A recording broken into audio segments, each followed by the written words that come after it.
दर्शक हो नमस्कार, शुभ सकाळ. आज 21 ऑगस्ट रोजी सकाळी 6 वाजताची उजनी अपडेट आपण या व्हिडिओच्या माध्यमातून पाहणार आहोत. दर्शक हो, आपल्याला माहिती आहे की पाठीमागच्या 2 ते 3 दिवसापासून उजनी पाणलोट क्षेत्रामध्ये व घाटमाथ्यावरती पावसाची हजेरी सुरू आहे आणि त्यामुळं उजनीत मोठ्या प्रमाणात आवक येते की अशी आपल्याला एक चर्चा होती. मात्र दौंडची आवक कालच्यापेक्षा मात्र थोडीशी किंचित वाढली आहे. काल सकाळची जर अपडेट आपण पाहिली तर काल सकाळी दौंडची जी आवक होती ती 4,520 क्युसेक्स इतकी होती. मात्र ते आज सकाळी त्यामध्ये थोडी वाढ होऊन आज सकाळी 6 वाजताच्या अपडेटनुसार दौंडची जी आवक आहे ती दौंडची आवक 7,092 क्युसेक्स इतकी झाली आहे.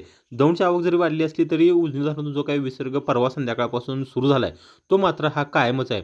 जे पूर नियंत्रणासाठी उजनी धरणातून सध्या भीमा नदीच्या पात्रामध्ये केवळ 5,000 क्युसेक्स विसर्ग इतका हा सोडला जातोय. त्याच पद्धतीनं सीना माड्यासाठी 105 क्युसेक्स आहे, दहीगाव सिंचनसाठी 80 क्युसेक्स आहे, बोगद्यासाठी 200 क्युसेक्स आहे, मुख्य कॅनॉलसाठी 2,000 क्युसेक्स हा विसर्ग सुरू आहे. तसेच वीज निर्मितीसाठी 1,600 क्युसेक्स विसर्ग हा उजनी धरणातून भीमा नदीच्या पात्रामध्ये सुरू आहे. आणि आज सकाळची जर आपण टक्केवारी उजनी धरणाची जर पाहायला गेली तर उजनी धरणाची टक्केवारी 103.79% इतकं धरण आजच्या सकाळी सद्यस्थितीला भरलं आहे. मग दर्शको, परवा रात्री वीर धरणामधून जे काही निरा नदीमध्ये पाणी सोडलेलं आहे ते मात्र पाणी आज संध्याकाळपर्यंत किंवा दुपारपर्यंत वीर धरणातलं पाणी निरा नदीतलं ते पंढरपूरमध्ये कदाचित पोहोचण्याची शक्यता आहे. त्यामुळे भीमा नदीची पाणी पातळी आहे त्यामध्ये वाढ होऊ शकते. मात्र उजनी धरणातून हा पूर नियंत्रणासाठी फक्त 5,000चाच विसर्ग सोडल्यामुळं नदीकाठच्या नागरिकांना सध्या दिलासा मिळतोय.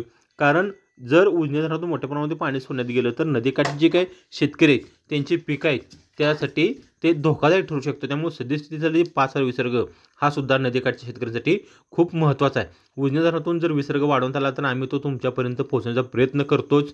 त्यामुळं तुम्ही आमचं चॅनल आणखीन लाईक केलं नसेल, सबस्क्राईब केलं नसेल तर आमचं चॅनल सबस्क्राईब करा, लाईक करा आणि शेअर करा.